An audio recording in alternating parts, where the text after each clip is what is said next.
All right, this is called Big Bank Collusion. All right, so witness testifies of massive deposits without proof of income.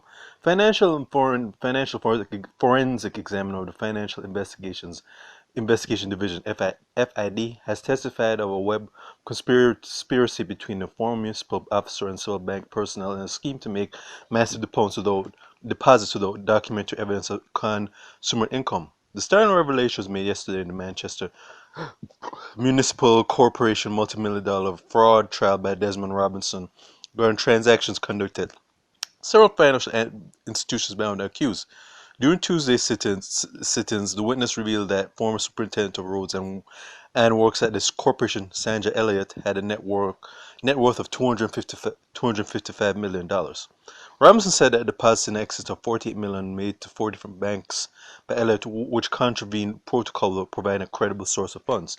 Provided further detailed information, Robinson declared that based on the information received from the institution, that Elliott had $18 million in the account there over a 3-year period. Though his know your computer information KYC information revealed that stated salary per annum. He argued that frequency of deposits suggests that bank personnel were in collusion with Elliott. Robinson said that that a second bank, Elliott's KYC, which is Know Your Customer file, revealed that he was a used car salesman endorsed by a letter from a justice of peace. He said between 2013 and 16, Elliott had $2 to $3.9 million in that account, which stated no source of funding. Meanwhile, forensic financial examiner stated that there was no correlation between Elliott's banking transactions, his role as a used car salesman. Third bank, Robinson made a shocking discovery that Elliott had numerous checks drawn on the account of the then Manchester Parish Council, which has been renamed a municipal corporation, made payable to different individuals in his account. He said based on his analysis, these monies were not paid out and account was not used to change checks but for Elliott's benefit. Examiners say that the third bank had filed a threshold transaction report, TTR, indicating that a lodgement of $10.3 million was in excess of the established threshold. However, the defense objected, stating that there was no documentary evidence to corroborate that claim.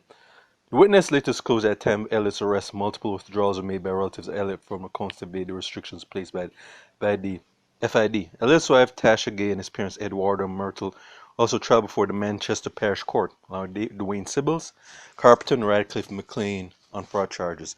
The matter continues on Friday in the Porous Court. Alright, end of article. So, this almost reads like a plot from a TV show movie. I would put this in state in life imitates art, but I think this has a lot to do with the ongoing Manchester fraud trial that's been making headlines. And basically say that the person in question, who has the spotlight director, Ms. Sandra Elliott, has been accused of corruption, and a lot of these he's been setting up these secret accounts, and that several of these banks knew what he was doing and were working with him, apparently his family. And I can say if this is true, I know, all right, there's like, all right, there's nothing new though, unfortunately, because there's so many cases of corruption within high places that this has just become so norm. This just becomes the norm, unfortunately, because it's acceptable behavior in society. Unfortunately, because a lot of people who are accused of this stuff, who are guilty, just to be fair, don't really get punished for it. And I'm just waiting to see if this Elliot is guilty of these crimes, if he's going to be punished or held accountable for his wrongdoings. But we have to see and so on. But anyone who's more familiar with this case, who knows the details, hit me up when I post this in my state of Jamaica and the Caribbean page, YouTube page. All right, so that's pretty much it. Check out my YouTube pages, Miles Gusten Farron and Miles G Productions, and also check out my Twitter account, which I'm on my same name, my full name, and also Pinterest. All right, so hope to hear from you soon. All right, take care.